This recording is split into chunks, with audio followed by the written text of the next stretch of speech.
And all these quotes that I've gathered, I put a lot of thought in, so write them down because they're awesome. You know, and what I love about quotes is they resonate within you in different times of your life. You know, you might read a quote now that's like, okay, cool, but then you run into it again 2 years later and it really hits you.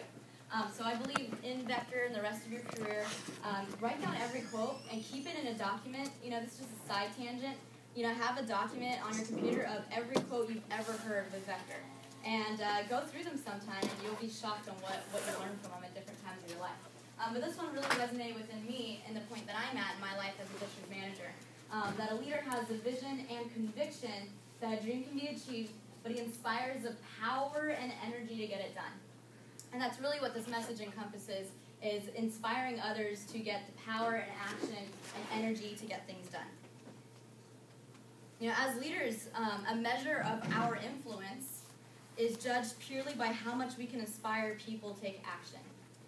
As leaders, that's how we're measured, right? Ultimately, all the things you do in the office, everything that you do as a leader inside and outside the office is all measured by one thing: how much action you can inspire in people.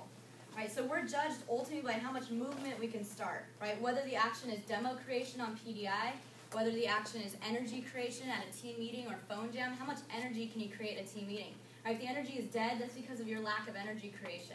Or what about how much CPO creation can you create through coaching and leading by example? Right, so ultimately as a leader, your success is measured by how much action you can create.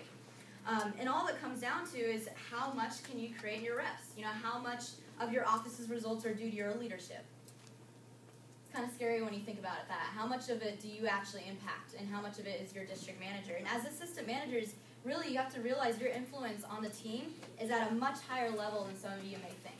Right? Your level of engagement and commitment is 100% affects the team. It affects the team, it affects your district manager, believe it or not, it affects yourself. So your level of commitment and energy affects everyone on the team. You know, one of the most challenging aspects as a new leader is getting people to move, right? Is getting the action in your representatives. So how do you get people to move right now? What is your influence right now? How much of movement can you create on your team?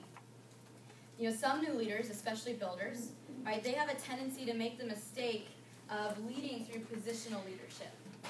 And positional leadership, you're not going to get much movement. You know, positional leadership might make temporary movement.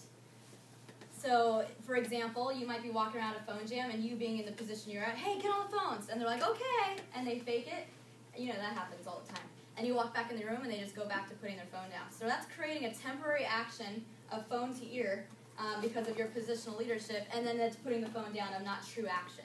Right? So that's a tendency that new leaders tend to make when they're in the positional leadership. Right?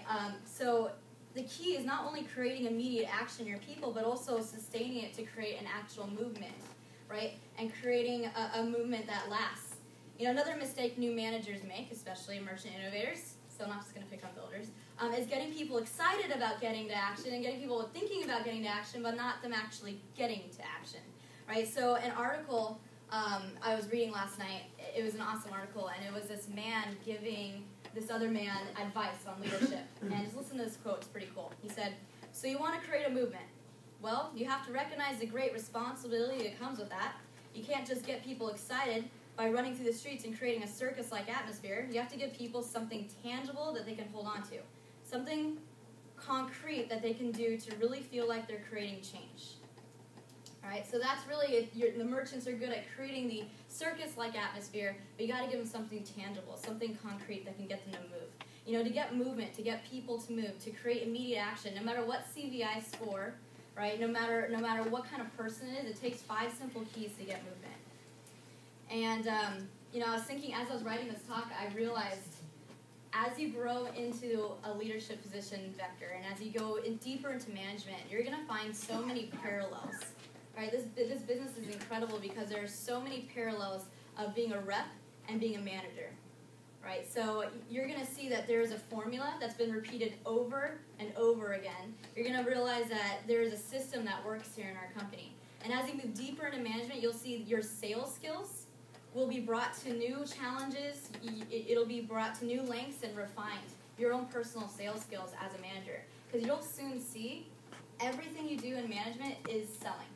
Everything you do, right? Every conversation you have Every interview, by the way, is sales. The entire interview is a sales interview.